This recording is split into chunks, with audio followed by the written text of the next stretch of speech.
Hello everyone, मेरा नाम रजनी कुमारी सिंह है और मैं आज आप लोगों को बताने वाली हूँ लोकपाल एंड लोकायुक्त एक्ट 2013 के बारे में।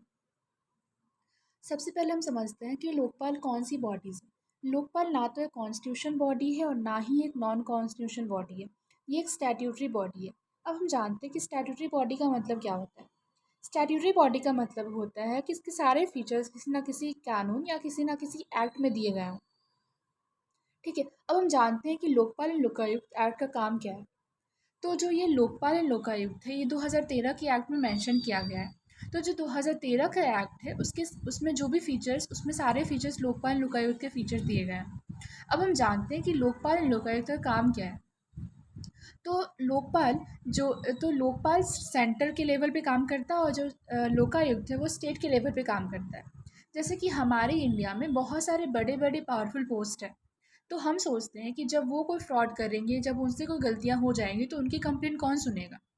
तो तो जब भी सेंटर में किसी को गलतियाँ हो जाती है तो या फिर कोई करप्शन कर दिया, किसी ने कोई फ्रॉड कर दिया है, तो वो प्रॉब्लम, सेंटर का प्रॉब्लम लोकायुक्त के पास जाएगा।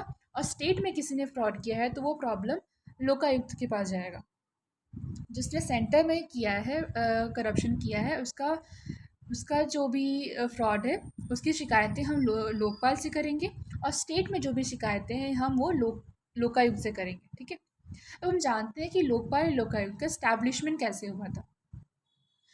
As per under an act of Parliament, Lokpal and Lokayu 2013 Act is a statutory body. Statutory body इसलिए है क्योंकि इसके सारे फीचर्स किसी ना किसी एक्ट या कानून में दिए गए हैं। तो 2013 के एक्ट में इसके सारे लोकायुक्त और लोकपाल के फीचर्स दिए गए हैं।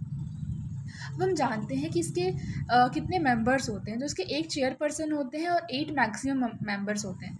अब मैक्सिमम 8 मेंबर्स होते हैं, मतलब 8 से ज़्यादा नहीं होने चाहिए मेंबर्स।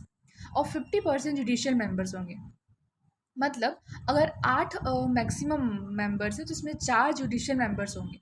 मतलब वो जजेस हो सकते हैं, जो जुडिशियल बैकग्राउंड से वो मेंबर्स हो सकते हैं। फिर जो 50% मिनिमम मेंबर्स होंगे वो होंगे एससी, एसटी एंड ओबीसी के। तो हम कह सकते माइनॉरिटी और विमेन से होंगे वो सारे मेंबर्स, 50% मिनिमम मेंबर। तो हम कह सकते हैं कि सारे women, minority, S C, S T, O B C में सब में से 50-50% मिलाकर एक मेंबर का ग्रुप बनाया जाएगा। तो ये कॉम्पोजिशन हो गया Lokpal Lokayukta act. Thank you so much.